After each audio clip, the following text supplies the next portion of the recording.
5, 4, 3, 2, 1.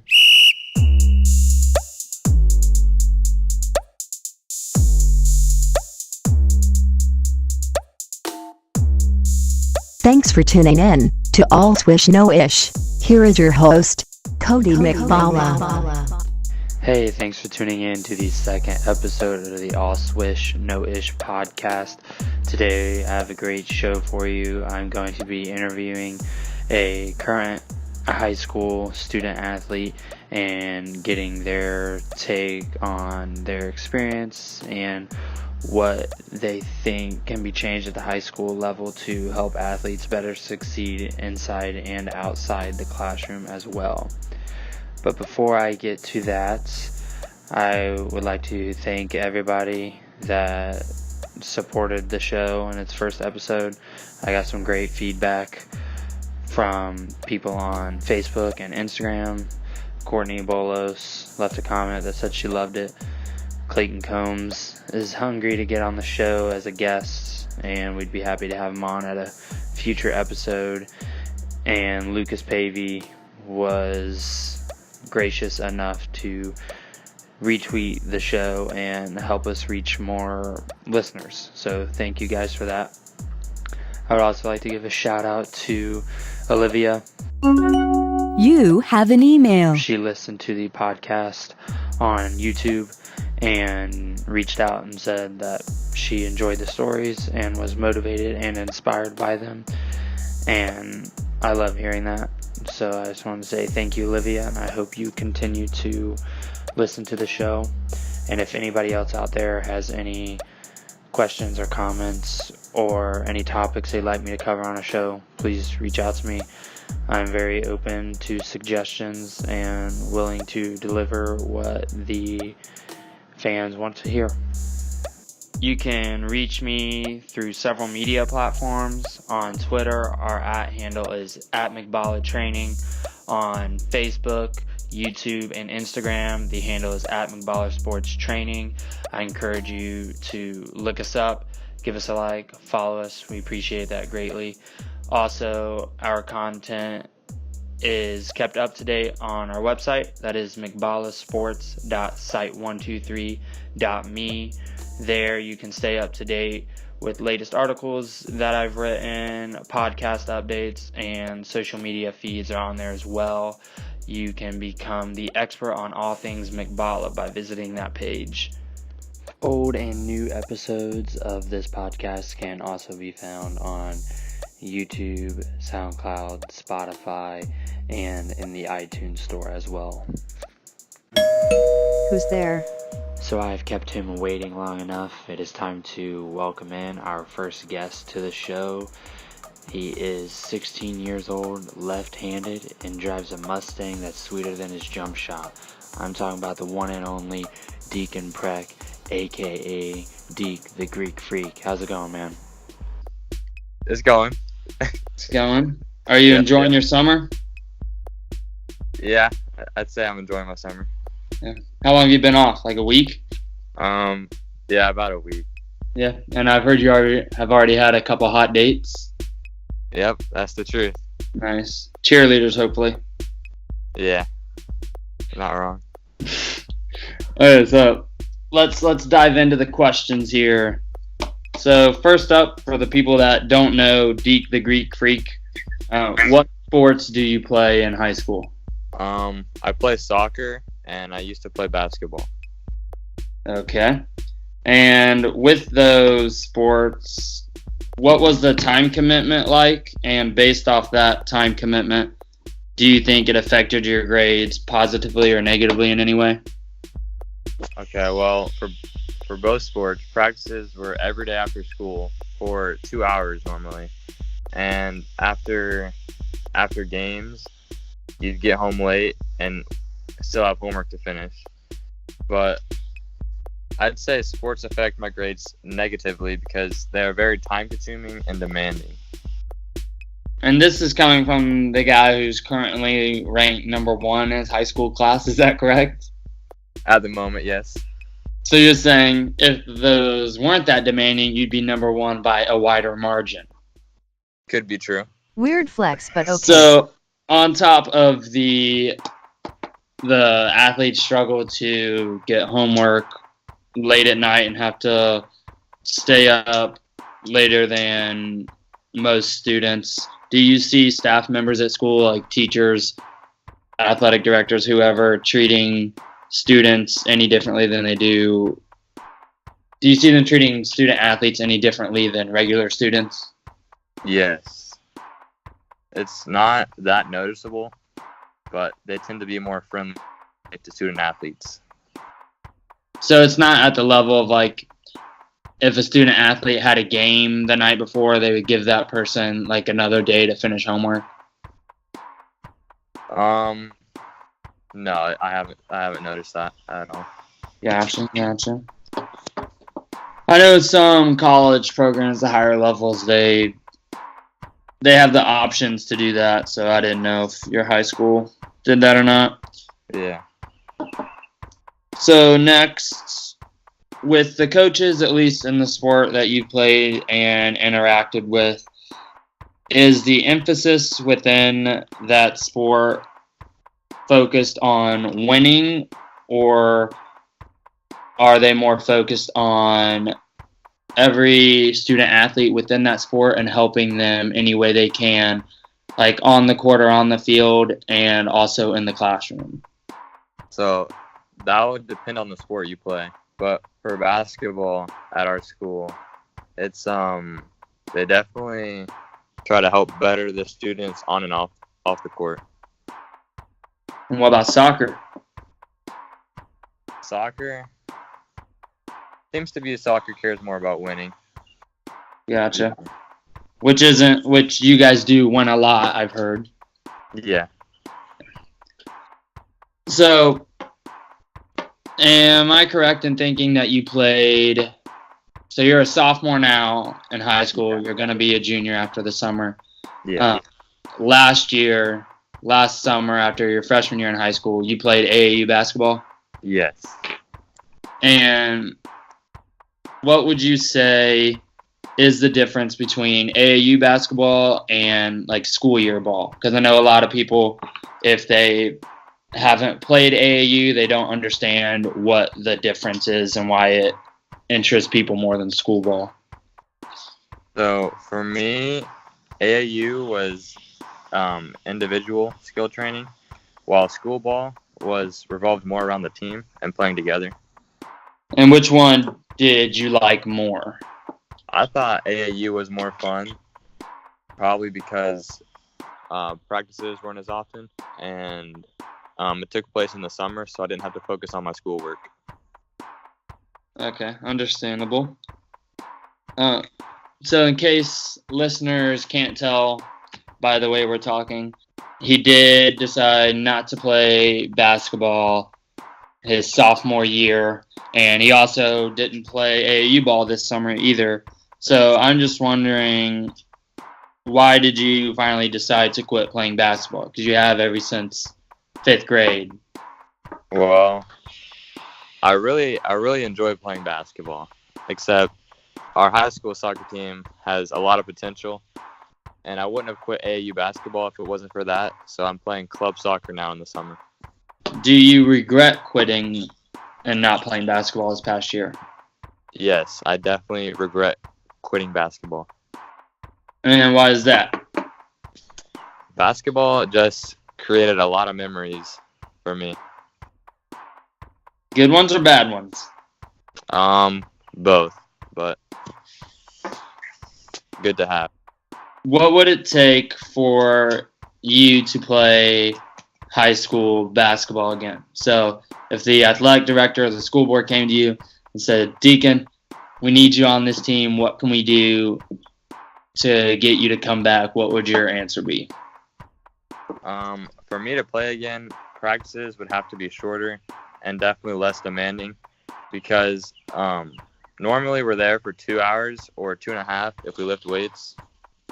So what you're telling me is you don't like getting big, getting swole. Sure. All right, fair enough. Final lap. So this is last question, hopefully it can help somebody that stumbles upon this audio. What advice would you give to an incoming student, an incoming freshman who plans on playing sports? At least play one sport in high school, just to at least stay active. And to better help them, do you think that playing a sport in high school helps people acclimate and make friends easier? Like it helps them in their social setting at all? Yeah, I would agree with that. Okay, well, that wraps up all the questions that I had for you, Deke the Greek Freak. You answered them to the best of your abilities. I would recommend a public speaking class your junior year in high school. If I need somebody on a future podcast, would you be willing to come back on the show? Yes, sir. Don't let the door hit you where the good Lord flip you. So I did enjoy talking with Deke, and I appreciate him giving me 10 minutes of his time to talk about some of his experiences that he's been through. We talked about some stuff off the air also that I would like to touch on. I feel like what he has experienced is happening at hundreds or thousands of high schools throughout the country with other student athletes.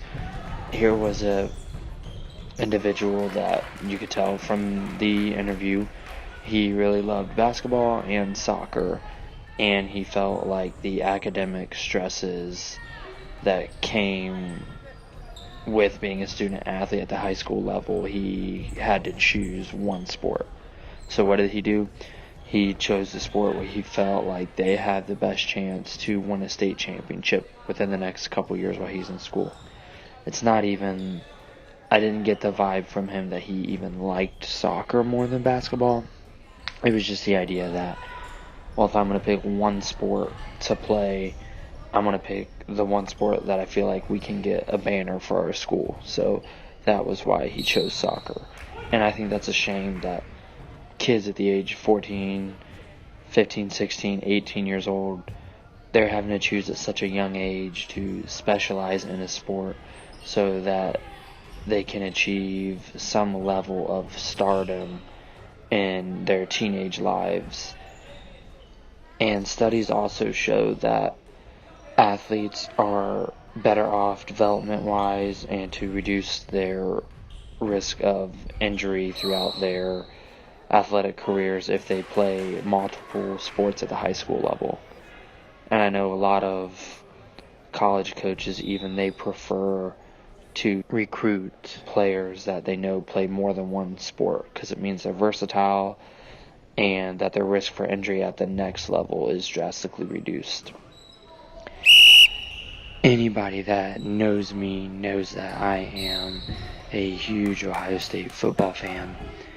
And I remember a couple years ago, there was a photo that was all over the internet and fan pages of Urban Meyer standing at a whiteboard, and it shows the number of players on the Ohio State football team that played one sport in high school and the number of players on the team that played multiple sports in high school.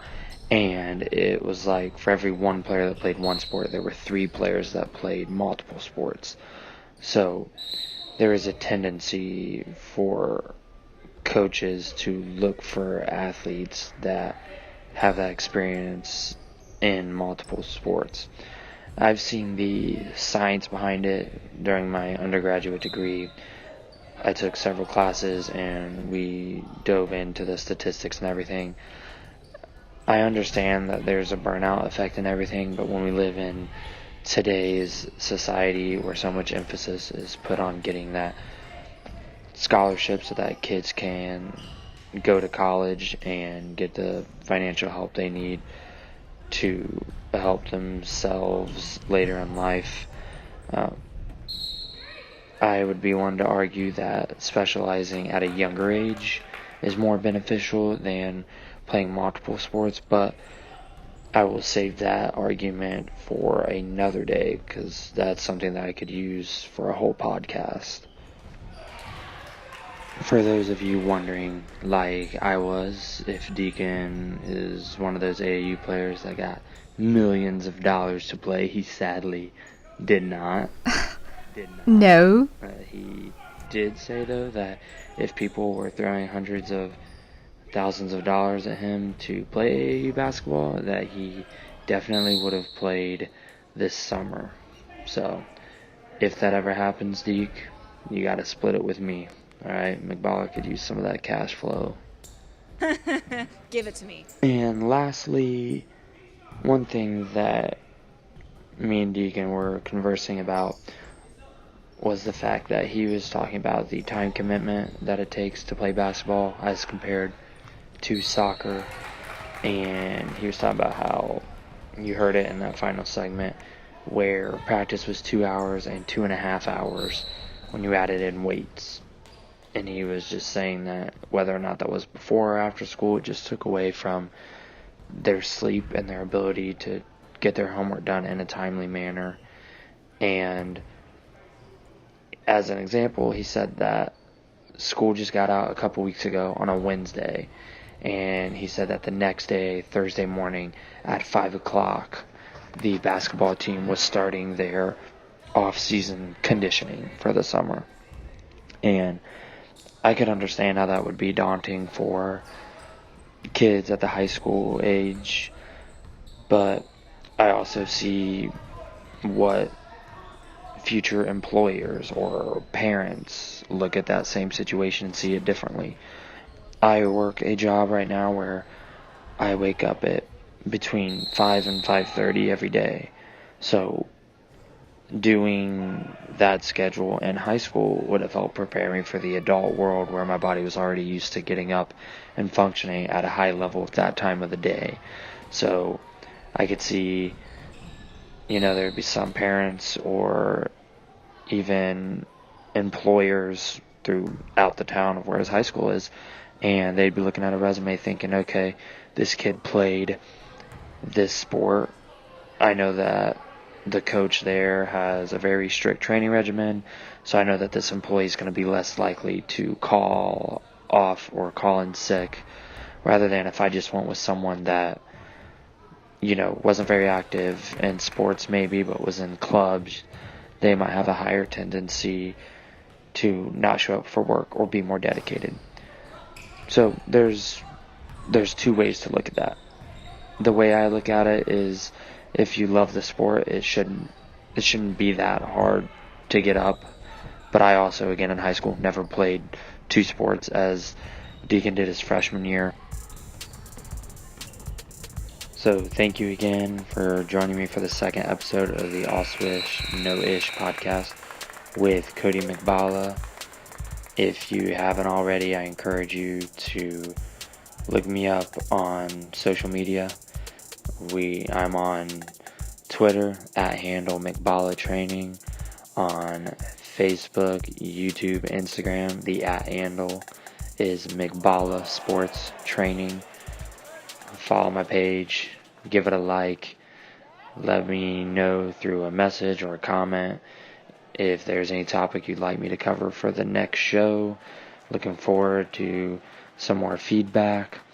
Also, I do have a website. The website is mcballasports.site123.me. M-E. On my website, you can get caught up on latest social media feeds, articles that I've written, and also updates on the new podcast. So please visit that website and you can become the expert on all things McBalla. This podcast can also be found on my YouTube channel, SoundCloud, Spotify, and the iTunes store as well. So you can find us on all those platforms. Give us a good rating, and I very much appreciate it. To sign us off of this episode, I'm going to let Deacon tell you guys what that tattoo says that he just got. He posted a picture of it on Instagram, but I can't really tell what it says. What does it say, Deke? Don't shoot the ish. shoot the swish. Hey, what mama don't know won't hurt her.